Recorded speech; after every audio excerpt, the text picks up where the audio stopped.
Pues aquí seguimos en Onda Cero Puerto Llano a las 13:32 de esta mañana de viernes y vamos a darle la bienvenida un viernes más a nuestro doctor Camilo. Buenos días, ¿qué tal? Buenos días, Lorena.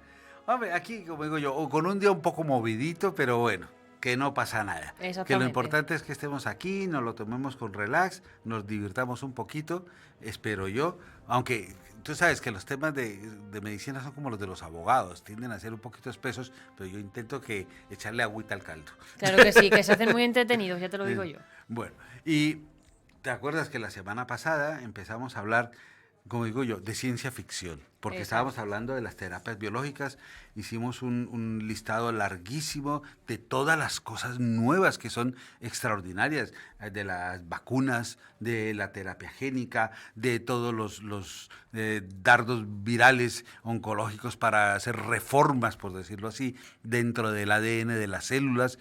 Bueno, una lista increíble de posibilidades que se nos han abierto, que el día menos pensado vamos a hacer como el Hulk o como el Capitán América, que te inyectan una cosa y te transformas en otra.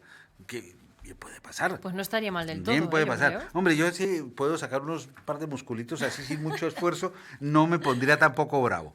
Pero sí que tenemos que pensar, porque esto va de una cosa que es un descubrimiento a otro. Por eso es que el intro que oímos ahora es de Star Trek Discovery.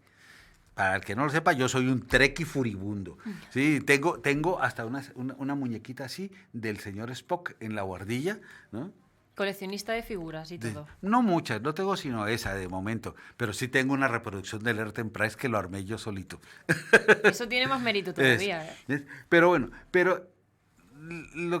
la primera parte es que todos estos descubrimientos de técnicas que son inmunológicas, de productos biológicos, de vacunas, de balas genéticas, todo ese tipo de cosas, pues todo esto tienen que producirse de alguna manera, ¿sí? Entonces, existen, de momento solo hay dos maneras, aunque seguro que llegaremos a lo que ha pasado con muchos antibióticos. Acuérdate, el antibiótico número 1, la penicilina, pues, ¿qué era lo que se hacía? Se creaban como una especie de ollas donde metías el penicilínum, lo que sea que se llama el bicho, y los ponías a sudar como locos, hasta que sacaba la penicilina, la purificabas, y entonces cuanto más hubo demanda, más caldos de estos se comenzaron a poner, hasta que llegó un momento en que dijeron, valiente bobada, ¿cuál es la estructura química de esto? Y lo que hacemos, en lugar de poner a sudar a todos estos bichitos, los fabricamos en el laboratorio. Entonces comenzaron a aparecer los antibióticos de origen originalmente biológicos, pero que después fueron sintéticos. La ampicilina, la amoxicilina son derivados de la penicilina, pero que ya son de transformación en un laboratorio, ¿sí? Y de ahí en adelante que aparecieran los que se llaman los quimioterapéuticos, que también son antibióticos, entre otras cosas, como el ciprofloxacino, ¿no? Que son sustancias químicas que hacen un efecto antibiótico. Pues también, pues todas estas cosas que mencionamos la semana pasada, que tienen todo ese punto de momento la gran mayoría pues se siguen haciendo al estilo de los caldos de la penicilina. Es decir, coges unas células, ¿sí? Que pueden ser células humanas que has modificado para que produzcan una sustancia, o lo que se llaman las células quiméricas, que son una mezcla entre humana y animal, ¿sí? Para que produzcan una determinada sustancia. Y ese quimérico también puede ser entre un animal y un virus, para que produzcan una sustancia o se transformen en esas balas génicas para que van a ir a hacer. Ahora, para que uno, es decir, yo también hubiera pecado de tonto en ese sentido de que dice, ¿qué nombres más raros les ponen a estos medicamentos? Pues claro, porque dentro de esos nombres rarísimos va incluido si son quiméricos o son humanos, y entonces las letras que contienen te indican cuál de las dos cosas es, ¿no? Y decía yo, mira, qué inteligentes estas gentes.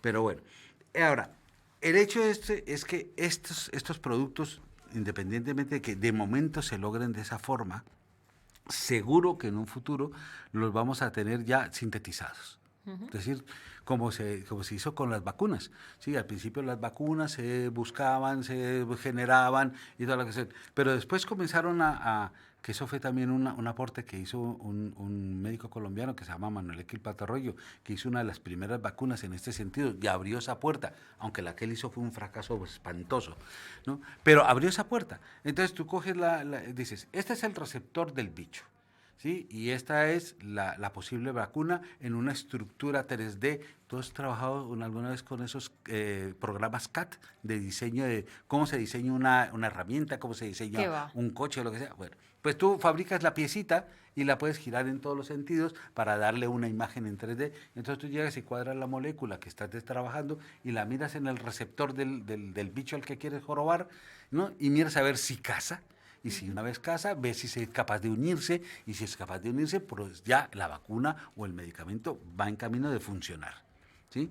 Entonces, ese es el punto a donde nos vamos a dirigir, que en algún momento dado ya no tengamos que depender de cultivos celulares para producir, o de cultivos bacteriológicos para producir, o de cultivos virales para producir, sino que lo haremos de una manera sintética.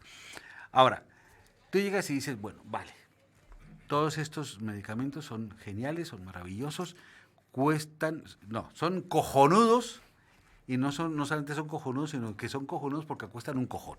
Exactamente. De momento son carísimos, pero claro, tú tienes que pensar que el proceso de desarrollo es largo y caro, sino que el proceso de producción es complicado y más caro todavía.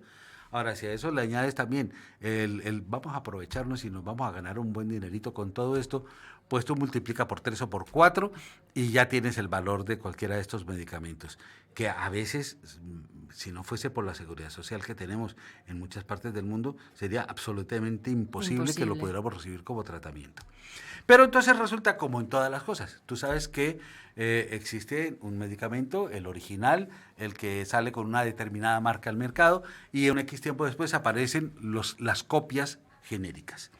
Que algún día hablaremos de eso para entrar en polémicas de las bonitas. Pero bueno, pues de esto ya está comenzando a pasar lo mismo, ¿sí?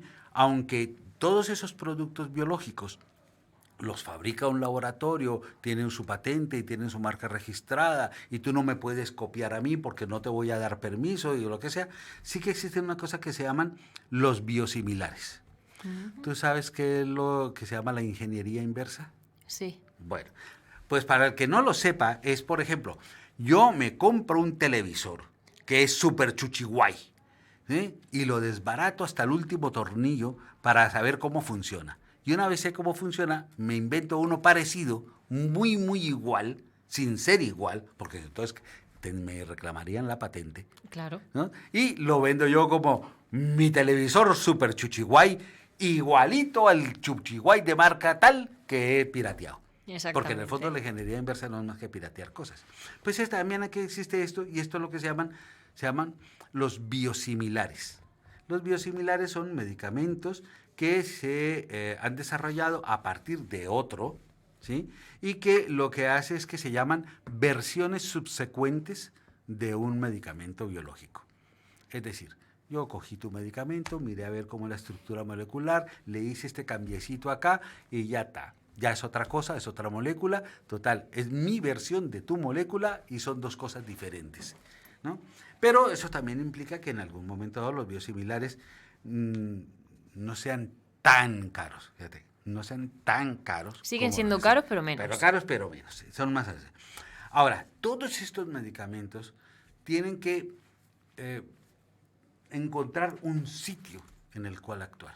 Tú no es como cuando te tomas un amoxicilina porque tienes una infección en la garganta, pero si tienes uno en la piel también funciona, y si por casualidad has hecho una infección urinaria de la que no te enterabas todavía, también funciona ahí. No elige dónde actuar, simplemente actúa y ya está. Evidentemente, si tú tienes una infección de la garganta, pues tú lo vas a ver más notoriamente en ese sitio, pero si tuvieses otras infecciones ocultas de las cuales no sabías, pues también van a actuar en esas infecciones ocultas. De la misma manera va a actuar haciendo sus efectos secundarios, ¿sí? Porque actúa indiscriminadamente. Pues estos no, estos actúan a partir de una cosa que se llaman los biomarcadores, ¿sí? Alguna vez mencionamos la palabrita, y es que ese biomarcador es un algo con el cual tú te orientas para saber si puedes o no hacer una cosa. Pero en este caso ese algo te orienta para una cosa que es muy sencilla, ¿sí? Que es que ese medicamento que va a actuar específicamente aquí, pueda actuar ahí, ¿sí? Y sepa dirigirse ahí. Los biomarcadores, los dividimos en 3 grandes grupos, ¿sí? Que son los biomarcadores predictivos. Eso es cuando, por ejemplo, por decirte cualquier cosa, te pido una analítica y te pido unas pruebas de hígado. Y entonces en esas pruebas de hígado te pido una cosa que se llama la fosfatasa alcalina. Y la fosfatasa alcalina me sale normal. Ah, pues guay. Si me sale alta, tienes un problema de obstrucción hepática. No me dice cuál, ¿sí? Solamente me dice que tienes un problema de obstrucción hepática. Entonces, si a eso, al correlacionarlo con las bilirrubinas, encuentro que la bilirrubina directa o la indirecta están elevadas, una de las dos están elevadas, o ambas, ese primer marcador ya me ha dado una pista para buscar en los otros cuál puede ser la causa. ¿Sí? Son marcadores que no tienen una situación concreta, son difusos. ¿Sí? Te dan un aspecto general para que vayas a ir afinando. Pues estos marcadores predictivos lo que cumplen es esa función. Por ejemplo, pues cuando nosotros los hombres vamos y nos hacen el análisis de la próstata, pues nos dirán, hombre, pues yo te predigo que de pronto, si no te cuidas, vas a tener una obstrucción urinaria. O porque tu próstata está muy grande. O te predigo que si no te cuidas, pues podríamos desarrollar un cáncer. Porque la PSA, más la PSA libre, más otros biomarcadores, pues te van indicando que ese problema está ahí. ¿Sí? También pueden ser los biomarcadores, pueden ser pronósticos. Es decir, tienes un cáncer de mama, te pido todos los biomarcadores y los biomarcadores, a medida que vas recibiendo el tratamiento, pues me va diciendo si estás o no respondiendo al tratamiento, si la respuesta es buena, y de esa manera puedo establecer un pronóstico de a esta chica le va a ir genial con el tratamiento o me vas a dar un dolor de cabeza de aquí no esperas. ¿Sí? Claro. Esa es la función. Pero la otra es simplemente lo que se llaman los biomarcadores de tipo diagnóstico, de los cuales hoy en día cada vez tenemos más. Entonces tú, por ejemplo, volviendo al cáncer de mama, tú puedes llegar y hacer una muestra de los receptores hormonales, de los receptores a inmunoglobulinas, de los receptores a antileucocitos, de los receptores antimonoclonales. Y todo eso, si tú encuentras que este está alto, este está bajo, este está... Todo eso que se correlaciona clínicamente y te dice, esta chica tiene un cáncer de mama. Y tiene un cáncer de mama de X o de Y. Y entonces, de esa manera, te permite hacer un diagnóstico, pero más aún así, te permite elegir un tratamiento que sea el más adecuado para ti. Exclusivamente ¿Sí? para la persona. Exclusiva para ti. Entonces, si tú tienes, por ejemplo, los biomarcadores hormonales positivos, los marcadores para inmunoglobulinas positivos, pues ya con eso te dice qué tipo de tratamiento te puedo dar.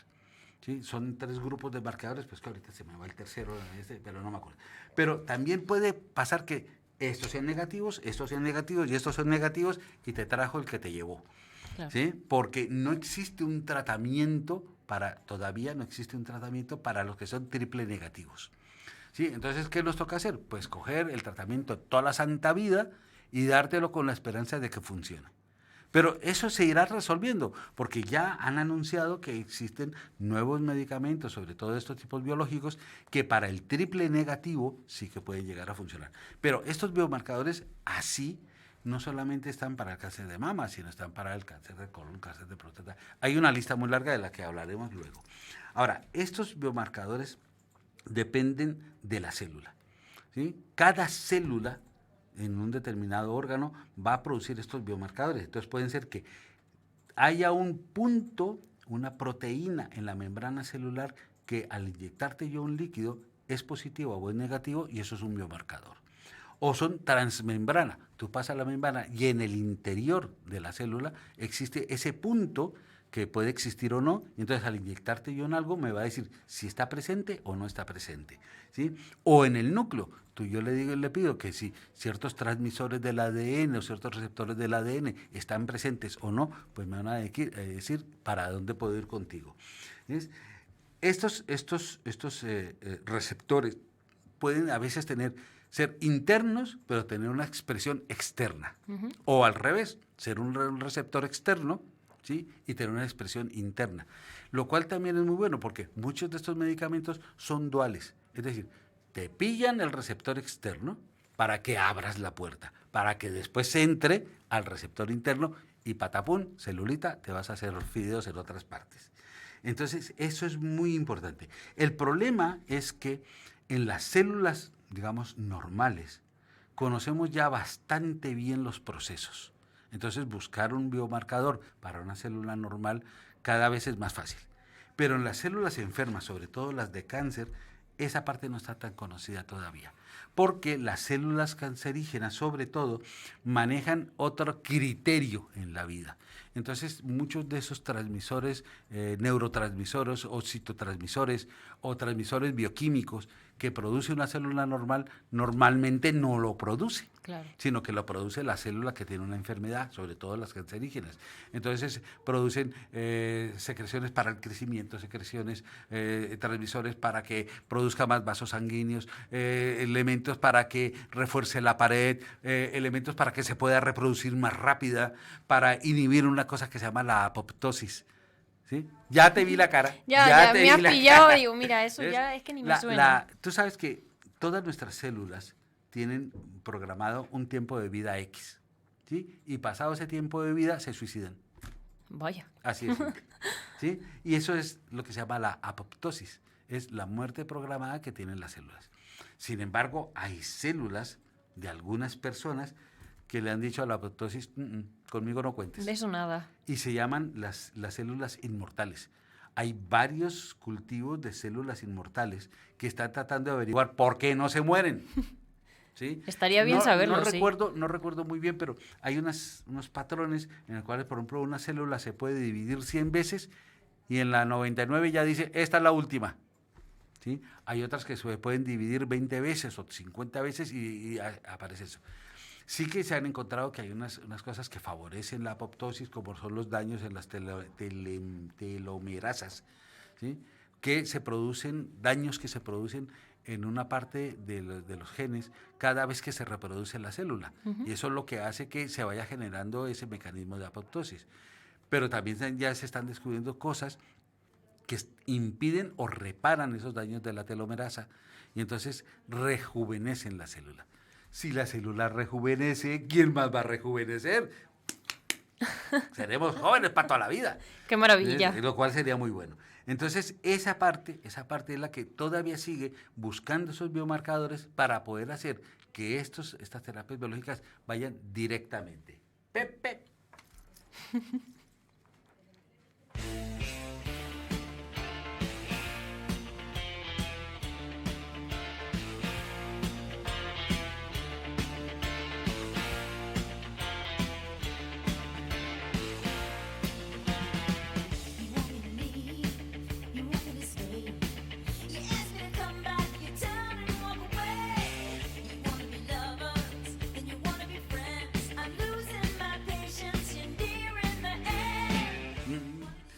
Me pillas. Sí. Otra semana igual. Bueno, pues esta es una rockera que me encanta, que se llama Pat Benatar. ¿Sí? Y este fue uno de sus grandes éxitos, que se llama Treat Me Right. Trátame bien. Manda. Trátame bien. Ahora, conociéndola como ella era y cómo eran sus canciones, me imagino que el que no la tratara bien se ganaba una hostia que le ponía la cara de para atrás. Seguramente. Uy, sí. Tiene pinta. Eso. Pero te la recomiendo, tiene canciones muy buenas y muy bonitas. ¿Sí? Pero el Trátame Bien viene aquí para reforzar una idea. Los tratamientos personalizados cada vez van a ser más frecuentes. Cada vez los veremos de una manera más común y cada vez lo veremos así, más personalizados. Es decir, que lo que te pongan a ti, si los dos tenemos la misma enfermedad, no necesariamente va a ser lo mismo. A ti te pondrán unas cosas y probablemente a mí me pongan otras. ¿Y por qué? Pues porque el comportamiento de las terapias biológicas puede ser distinto en ti que en mí y los biomarcadores pueden ser diferentes en ti que en mí. Una cosa que, y eso tal vez lo podríamos hablar en algún momento que se ha olvidado siempre, en medicina, y mira qué descubrimiento, resulta que las mujeres no funcionan igual que los hombres. Vaya. Y lo A ver, acaban de descubrir. Como me lo quien esperaba, dice, pero... como quien dice, esta tarde tomándonos el cafecito de la tarde, se me vino a la cabeza y dijo, coño, si las mujeres son distintas. Sí. ¿Sí? Pues sí, son distintas incluso en manifestar enfermedades iguales, en los tratamientos, ¿sí? Pero también son distintas en otro montón de cosas. ¿Sí? Por ejemplo, hay medicamentos que para la misma enfermedad a mí me funcionan de fábula, tomándomelas por la mañana, y a ti, por ser mujer, te funcionan de fábula tomándotelas por la tarde. Qué cosas más A ese punto llegamos. curiosas. Pero sí que hay una cantidad de situaciones en que vemos esa dualidad entre hombre y mujer. Y fíjate que no es como dicen algunos de esos que ya sabemos, que es que el cerebro de la mujer nada que ver con el del hombre porque no le funciona. ¿No? Cuando sabemos que son eventos más culturales que otra cosa, aunque sí que es cierto, ¿sí? Por si acaso léete un libro que se llama ¿Por qué las mujeres no saben leer un mapa y los hombres no entienden? Ahorita no me acuerdo bien del título, pero va por ahí. Vale. Búscale por qué las mujeres no saben leer un mapa. Sí. Pero es porque si tenemos en cuenta de que biológicamente la naturaleza nos ha desarrollado para que tengamos habilidades distintas y capacidades distintas, pues no es sorprendente que tú tengas unas capacidades intelectuales de pronto mejor que las mías para muchas cosas. ¿Sí? Por ejemplo, la comunicación, que es evidente en tu caso. ¿Sí? O que yo tenga unas habilidades distintas a las tuyas y mejores para otras cosas. Claro. Pero eso no quita ni que sean, sino que simplemente somos eso, somos entes individuales. Fíjate que, por ejemplo, una de las cosas que decía ese libro y que siempre se me quedó en esta, si tú conduces, es mejor que tú conduzcas de día y yo conduzca de noche. ¿Sí? Porque el ángulo de visión periférica en las mujeres es mejor durante el día, mientras que la visión canal en el hombre es mucho mejor durante la noche. Vaya, qué curioso. Bobada es esta. Pero bueno, todo esto simplemente iba a decir que las terapias biológicas no solamente están pensadas para tratar el cáncer, que fue el origen de toda la idea, ¿sí? Sino que están tratadas para tratar un montón de enfermedades, pero incluyendo todas esas posibilidades que tenemos. Te puedo poner una vacuna, te puedo poner un antiinflamatorio, te puedo controlar un inhibidor para que la célula no jorobe más la paciencia, o para que reduzca los síntomas, o lo que sea. ¿Sí? Entonces, por ejemplo, mira, puedes tratar la artritis reumatoidea, para la cual se está desarrollando también una vacuna, la espondilosis anquilosante, el lupus eritematoso sistémico, que es una enfermedad autoinmune. Tú no te imaginas las posibilidades que tienen esas personas hoy en día, sobre todo porque el lupus no solamente termina jorobándoles el riñón y muchas veces teniendo la necesidad de un trasplante. ¿Tú te imaginas donde puedas llevar una vida normal sin la espada de Damocles encima, pensando que me van a tener que cambiar un riñón en algún momento de la vida? ¿Sí? La osteoporosis toda la vida, que nos la pasamos comiendo yagures y quesitos y chorradas, que son muy ricas, yo digo que no, pero que son chorradillas para tratar de no osteoporoarnos, ¿sí? ¿Sí? Todas las vasculitis, como por ejemplo la enfermedad de Takayasu, la arteritis de células gigantes, la enfermedad de Kawasaki. La enfermedad de Kawasaki en los niños es muy frecuente, es una inflamación de las arterias cerebrales que pueden producir alteraciones importantes en su conducta, en su actividad cerebral, en sus capacidades de locomoción. No es una tontería de enfermedad, ¿sí? Así tenga un nombre de motocicleta. Sí, la verdad es que suena un poco raro, sí, pero... ¿ves? Ahora, las leucemias hoy en día son un blanco buenísimo para el tratamiento de las terapias biológicas. De hecho, ya hay tratamientos que se consideran que pueden ser curables, ¿sí? En la leucemia linfocítica crónica, por ejemplo. ¿Sí? La hepatitis crónica tipo C, para que no tenemos vacuna, porque es muy difícil de desarrollar, pero sí tenemos terapias biológicas que sí pueden tratar tan bien la enfermedad, que de hecho España va a ser el primer país de Europa que va a declararse libre de hepatitis C. Pues mira, eso es un avance bastante importante. Pero ya te digo yo, que tratarse de la hepatitis C, ¿sí? Te produce un desembolso de unos 15 o 20 mil euros por mes. Para quien los tenga, claro. Para quien los tenga, pero por eso era la lucha para que la Seguridad Social aceptara el tratamiento y lo financiara.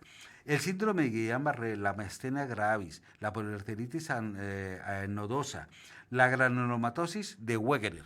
La granulomatosis es mucho más frecuente de lo que imaginamos. Pacientes que han estado trabajando en ambientes que puedan producir fibrosis pulmonar pueden desarrollar una fibromatosis de Wegener, que forma es como unas bolitas de vasos sanguíneos en el interior del pulmón, de los senos paranasales y de la nariz, ¿sí? Y nos jode la respiración, pero que ya te digo, y no tenía tratamiento ninguno, así que te iban a morir chupando oxígeno de una bala de oxígeno sin que nada que se pudiese hacer.